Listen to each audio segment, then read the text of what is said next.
The baby kicked with a force that made her wince in pain, and sometimes, late at night, she would hear strange hissing noises from within her womb.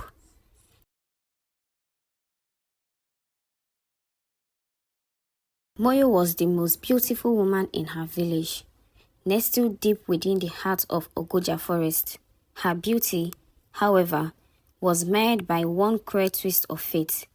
She remained barren for many years, despite her marriage to Gadi, the village bravest hunter. The elders whispered about her as she passed, and the women clutched their children close, afraid her misfortune might be contagious. One night, unable to bear the whispers any longer, Moyo ventured deep into the forest to a sacred waterfall. It was said that the spirits of the ancestors lived there, and if one was pure of heart, they would answer your plea. Moyo knelt by the rushing water, her voice trembling as she cried out to the spirits for a child. The waterfall responded. A cold wind swept across the forest, and out from the depths of the water emerged a figure cloaked in mist. The spirit's voice was soft yet commanding. Your wish will be granted, but be warned. What you seek comes with a heavy price.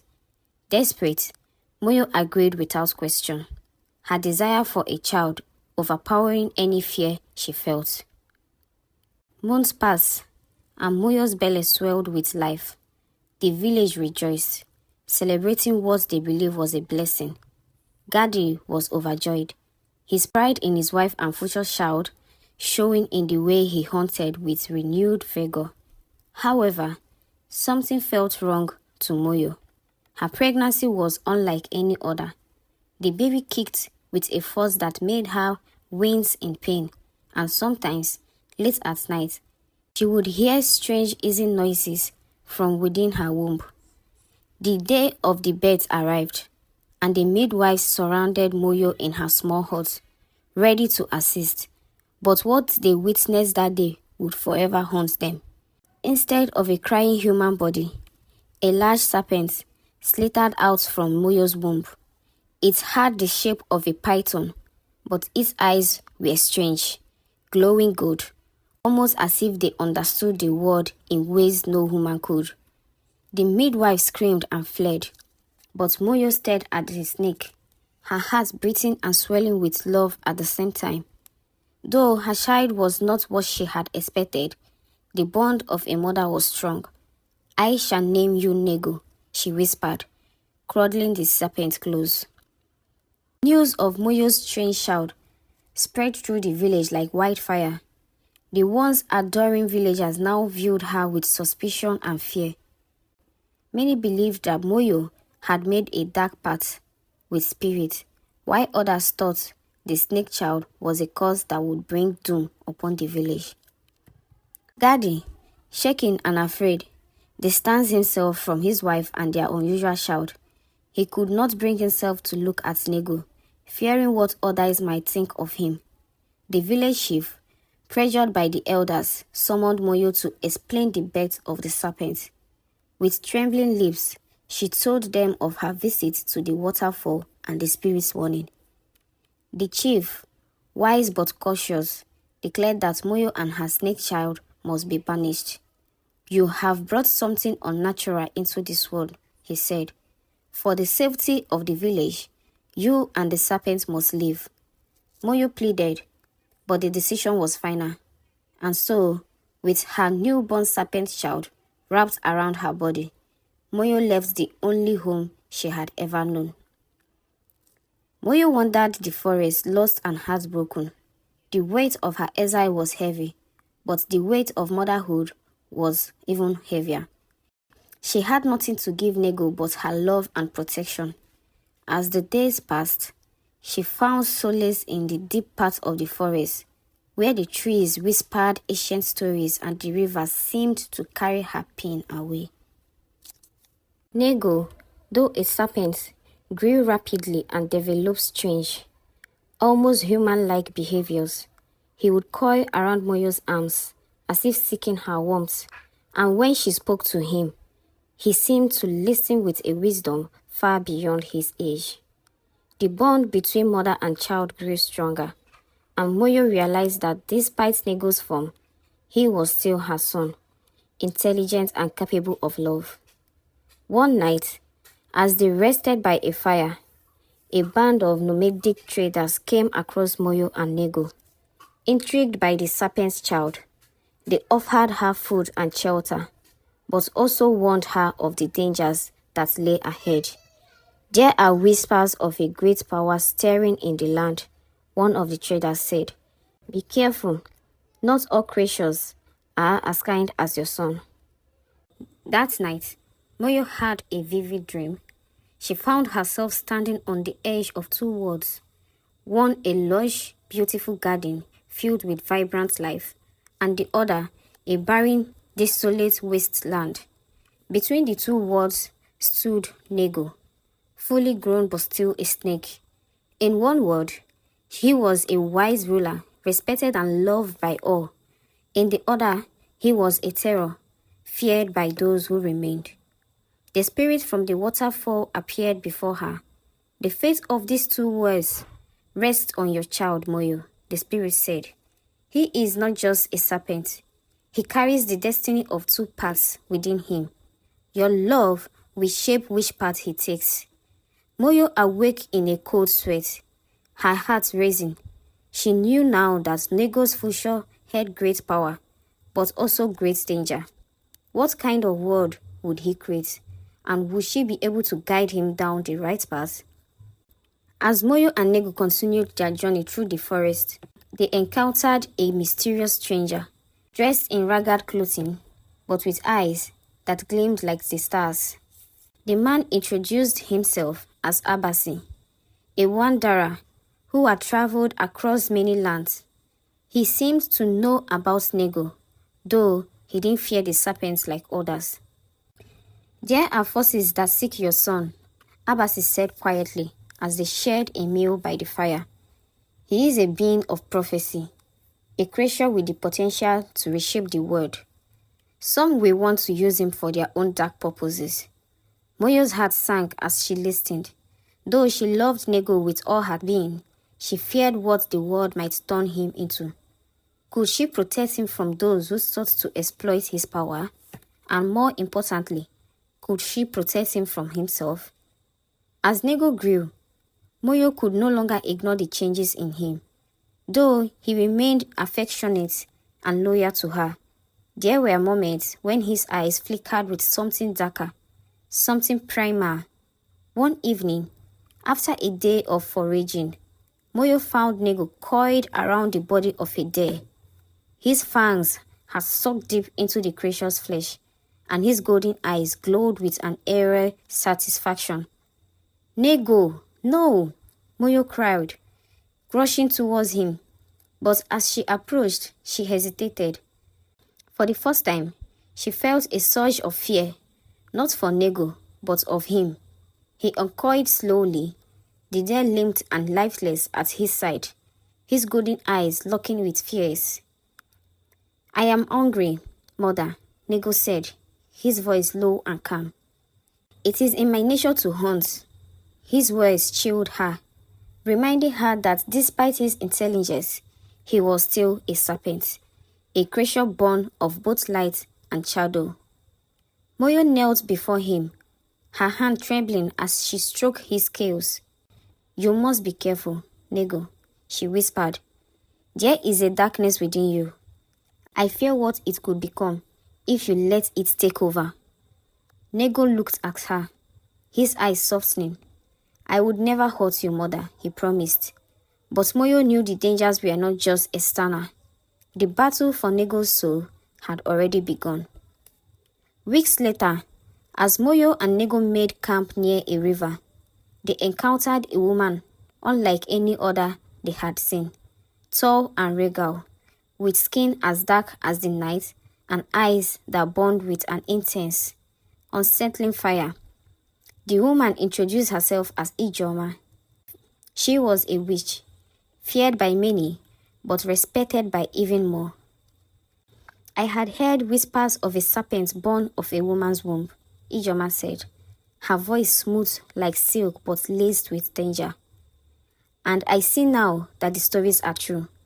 Her gaze shifted to Nego, who met her eyes without fear. Moyo tensed, instinctively stepping in front of her son. What do you want? Ijoma smiled, a slow serpentine smile.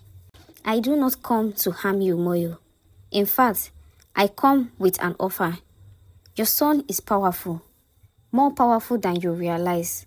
But powers need to be controlled, nurtured. If you allow me to teach him, he would become something more than just a serpent. He will become a god. Moyo's heart pondered in her chest. The thought of Nego becoming something so powerful terrified her. But Ijoma's words also held a tempting allure. What if Nego could learn to harness his ability for good? What if he could fulfill his destiny without falling into darkness? But something about Ijoma felt wrong. There was a glint in the witch's eye that hinted at ulterior motives. And what do you gain from this? Moyo asked cautiously. The witch smiled, widened. Power attracts power. I wish to see how far your son can go, and perhaps, in guiding him, I too may learn something. Despite her misgivings, Moyo allowed Ijoma to stay with them for a time. Nego was fascinated by the witch, eager to learn what secrets she could offer. Ijoma taught him to speak to the forest, to command the winds, and to see into the hearts of men. His ability grew at an astonished rate, and soon, the serpent child began to take a more human form. His upper body transformed, becoming that of a young man, while his lower body remained a snake. Moyo watched with a mixture of pride and fear. Nego was becoming something otherworldly, something she could no longer fully understand. But as his power grew, so did his arrogance. He began to speak of the villagers who had cast them out with disdain, and sometimes, in the dead of night, Moyo would hear him muttering about revenge. One evening, Ijoma approached Moyo alone. Your son is destined for greatness, Moyo, she said, her voice soft but insistent. But there are those who will try to stop him, the village that banished you. They will fear his power once they learn of it. They will try to destroy him before he reaches his full potential. Moyo's heart ached. She has always known that their exile was unjust, but to think that her former home might turn on Nego again filled her with dread. What are you suggesting? Ijoma's eyes gleamed. We must strike first, before they have a chance to strike him down. With Nego's power, we could rule over them, ensure they never harm you or your son again. Moyo recoiled. No, I didn't raise Nego to be a tyrant. The witch smile faded, her gaze turning cold. And what will you do, then, when they come for him? Can you protect him on your own? Moyo was stunned. Ijoma's word gnawed at her mind, filling her with doubt. Could she really protect Nego from those who sought to destroy him? Yet the idea of striking first, of becoming what the villagers feared, was abhorrent to her. She had raised Nego to be better than that. Nego, sensing his mother's unease, approached her one night. Mother, he said softly, Ijoma has shown me the power I possess, but I do not want to harm anyone unless they try to harm us first. I will not be like the monsters they say I am. Moyo looked into her son's golden eyes, seeing both the man and the snake within him. You must walk a difficult path, Nego, she said, her voice thick with emotion. But you are still my son. As long as you remember that, I know you will make the right choices. Nego nodded, but Moyo couldn't shake the feeling that the line between light and darkness was growing thinner with every passing day. Words of Nego's growing power spread beyond the forest, reaching the ears of the village that had once banished Moyo. fear gripped the hearts of the villagers, and the elders convened to decide what must be done. They remembered the strange birth, the serpent's child, and the exile of Moyo. Now, they feared that the child had returned, more dangerous than ever. One fateful night, a group of warriors was sent into the forest to find Moyo and Nego. They believed they could stop the threat before it grew beyond their control, but they did not know what Nego had become. When the warriors arrived, Nego stood before them, his body towering over them as half man, half serpent. The golden glow of his eyes illuminated the fear on their faces. "You come to kill me," Nego said, his voice calm but filled with menace. "Yet it was you who cast us out, who made us into what we are." Moyo watched from the shadows, her heart pounding. Would her son give in to the rage that simmered beneath the surface, or would he choose a different path? As the warriors prepared to strike, the air around them grew heavy with magic. Ijoma appeared, her eyes blazing with fury. "You fools," she cried. "You think you can kill him? He is beyond you now."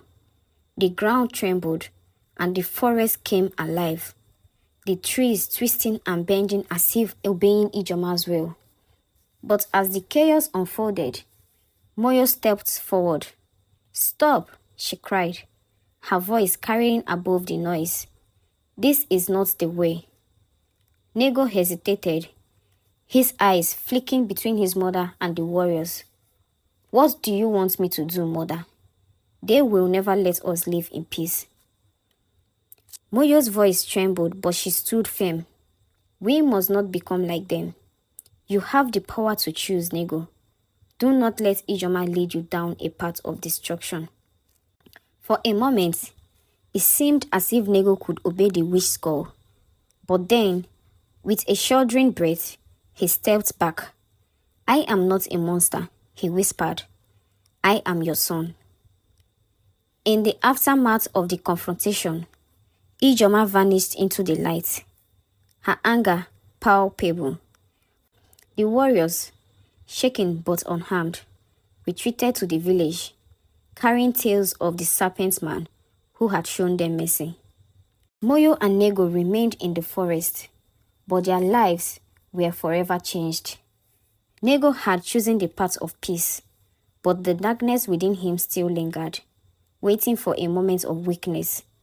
Moyo knew that his journey was far from over. Together they would face whatever challenges lay ahead, knowing that the future was uncertain, but that they could still shape it with the choices they made. And so, the legend of Moyo and the snake lived on, a tale of love, power, and eternal struggle between light and shadow. The moral lesson of Moyo and the snake is that true strength lies in self-control and the power of choice. No matter the circumstances of one's birth or the temptation faced, each person has the ability to shape their own destiny through their actions.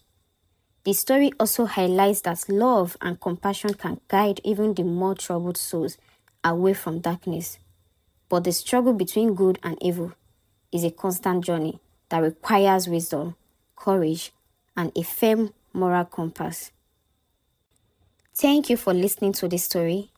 Please do well to subscribe, share, and like, and also leave a comment on the comment section regarding what you learned from this story. Bye.